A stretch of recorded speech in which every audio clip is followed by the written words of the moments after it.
بسیما رکشا youth educational organization اور all parties کے زیر اہتمام ڈسٹرکٹ ایجوکیشن آفیسر وشد کے تعلیم دشمن کے خلاف ایک احتجاجی ریلی نکالی گئی۔ احتجاجی ریلی نے گورنمنٹ بوائے ہائی اسکول سے ہوتے ہوئے مختلف شاہراہوں سے گزر کر بسیما شہید علی جان ثاقب چوک پر جلسے کی شکل اختیار کی۔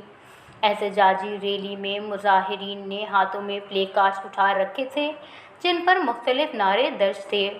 احتجاجی جلسے سے رکشا یوتھ ایجوکیشنل آرگنائزیشن کے چیئرمین میر مطلوب عیسیٰ زئی، پاکستان پیپلز پارٹی کے ڈویژنل صدر نعیم اللہ بلوچ، بلوچستان عوامی پارٹی کے رہنما میر محمد ایوب عیسیٰ زئی، بلوچ اسٹوڈنٹ آرگنائزیشن پچار کے مرکزی سینئر جوائنٹ سیکریٹری کامریڈ ابرار برکت بلوچ، جمعیت علماء اسلام کے مولوی محمد اسحاق، پرائیویٹ اسکول ایسوسی ایشن کے حافظ ناصر رحمان، بلوچستان نیشنل پارٹی کے حافظ برکت علی بلوچ، BNP عوامی کے رہنما مولوی ضیاء الرحمان، جمعیت علماء اسلام نظریاتی کے مولانا عزیز الرحمان نے خطاب کرتے ہوئے کہا کہ ڈسٹرکٹ ایجوکیشن آفیسر بشک ایک نہایت کرپٹ آفیسر ہیں۔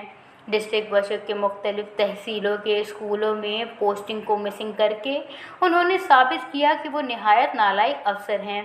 انہوں نے احتجاجی جلسے سے مطالبہ کرتے ہوئے کہا کہ ڈسٹرکٹ ایجوکیشن آفیسر کو جلد از جلد ٹرانسفر کیا جائے اور تعلیمی اداروں میں تعلیم کا سلسلہ جلد از جلد شروع کیا جائے۔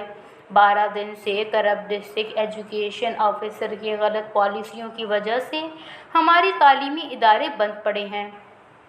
انہوں نے مطالبہ کیا ہے اگر ڈسٹرکٹ ایجوکیشن آفیسر کو ٹرانسفر نہیں کیا گیا تو احتجاج کو مزید وسعت دیں گے۔